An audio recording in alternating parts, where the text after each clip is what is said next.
They handed me the eviction notice, but I wasn't angry. I just slid the deed for the water rights across the table. The 35 McMansions they built on my land would soon be submerged, literally. The Willowbrook Estates HOA had made a huge mistake by building downstream of my dam. Let me show you how I turned the tables with a flood they'll never forget. My name's Jake Morrison, and I'm a 34-year-old Army Corps of Engineers veteran. I've spent years in war zones, building wells, water management systems, and flood control infrastructure. But nothing prepared me for what would happen when I came home to find my grandfather's land being stolen. My family's legacy is wrapped in 47 acres of prime Texas land just outside of Austin. My grandfather, Pops, bought this place back in 1955 when Austin was still a sleepy little college town, the kind where barbecue joints outnumbered tech companies. Pops was a man who believed in taking care of the land and the people on it. In 1978, he built a small earth dam on the property, nothing fancy, but it was well-engineered and designed to catch rainwater for our cattle.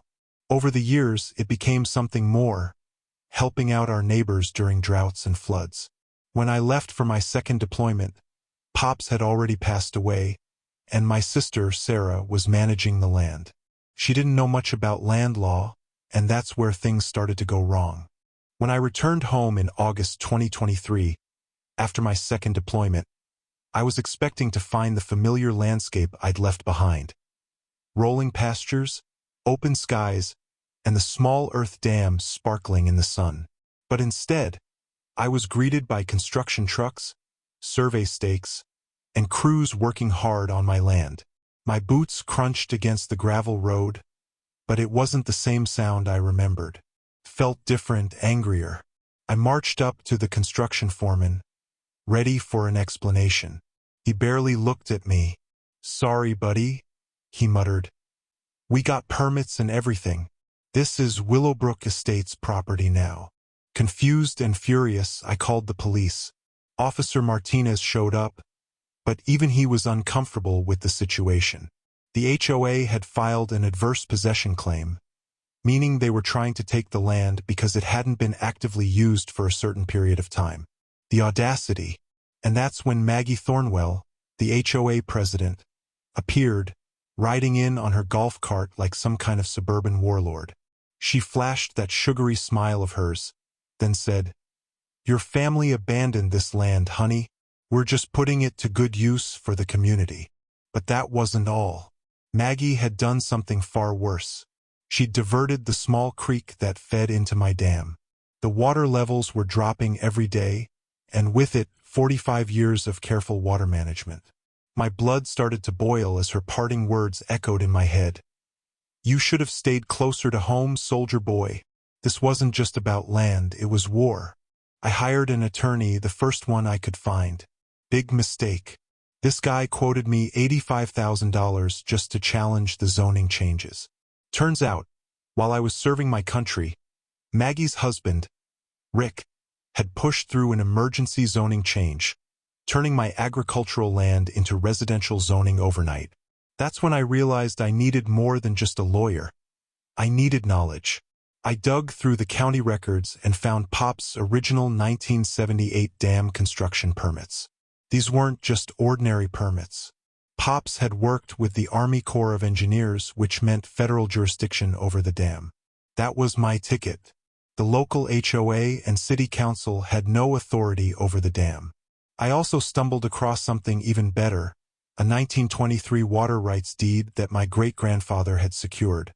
He owned the senior water rights for the entire Willow Creek watershed. These rights were older than the city, older than the county's municipal water system, and definitely older than any of those McMansions. They weren't just stealing my land, they were stealing my water. Maggie wasn't done. She launched a full-scale media campaign, claiming the dam was unsafe. She even went so far as to organize a neighborhood meeting, complete with a local news crew, where she pretended to be concerned about the dam's safety. She played the victim card to perfection. "We're just worried about our children's safety," she said, dabbing at her eyes with a tissue. But the truth was, my dam had passed its last safety inspection with flying colors. Maggie's next move was even more personal. She posted about me on the Nextdoor app, warning people about a troubled veteran living in the area. Everyone knew exactly who she was talking about. Her tactics escalated. The HOA began filing nuisance complaints about my property. They cited my perfectly functional farmhouse for minor violations and even had health inspectors show up unannounced. The harassment grew worse, but I wasn't backing down. The water levels were dropping every day, and I realized that this wasn't just about land. It was about protecting the legacy my grandfather had built. It was then that I remembered something important. Pops had built that dam with federal oversight, and it had an emergency spillway mechanism that hadn't been used since 1982. This was no ordinary dam. It had been designed specifically for flood control. As I walked the property and examined the dam, I realized I had an opportunity. The spillway gates could be opened to restore the creek's original flow. The water levels in my dam were rising, thanks to recent rainfall, and the timing was perfect. But Maggie had made a critical mistake. Her construction crew began installing permanent concrete barriers across the creek bed to completely block the water's natural flow. That was my opportunity. I could open the spillway and flood their development, but I had to be careful. It had to be controlled. The flood needed to demonstrate the natural flow of water without causing any real damage. I started preparing everything. I set up cameras around the property, began documenting the water diversion, and began plotting the exact timing of the release. The moment had come. It was a calculated risk, but I had to act. I stood at the spillway controls, the weight of the decision pressing down on me. The sound of water rushing through the gates was almost surreal, like a breath of life returning to the land. The creek began flowing again, just as it had for generations. But what Maggie didn't know was that this wasn't just a flood. It was a demonstration that would prove my water rights and show the world that their development was a violation of natural law. The water surged through the creek bed, spreading across the land where the McMansions were being built. I watched the water flow, knowing that this was the moment of truth. The news crews arrived, and I could see Maggie's narrative start to crumble. She was still trying to spin the story, but the floodwater was a testament to what was right. As the water flowed freely, it wasn't just about flooding. It was about restoring what had been stolen. The flood did more than just prove my point. It brought attention to the massive environmental violations that had taken place. Federal investigators launched an inquiry into the diversion of Willow Creek, and it didn't take long for the HOA's illegal activities to unravel. Maggie's carefully constructed empire of lies began to fall apart. I wasn't alone in this fight anymore. The community rallied behind me. Farmers whose crops had been destroyed, families whose land had been stolen. We all stood together. The media, the federal investigators, and even local officials started to realize the truth. The floodwater wasn't just about a property dispute. It was about protecting the land, the water, and the people who depended on them. Maggie's development was shut down, and her reputation, along with Rick's, was destroyed. The community came together, and my grandfather's dam became a symbol of resilience.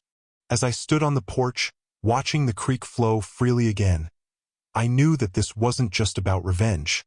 It was about honoring my grandfather's legacy. What started as a fight to protect my land turned into a movement for environmental justice. The community had fought back and we had won. But this wasn't the end. The fight for water rights, for environmental justice, is far from over. If you've ever faced a similar fight, drop a comment below. I want to hear your story. Remember, when communities fight back, they win. Next week, I'll be telling you about the time a city tried to steal my neighbor's solar farm, but she wasn't having it. Stick around because this fight isn't over.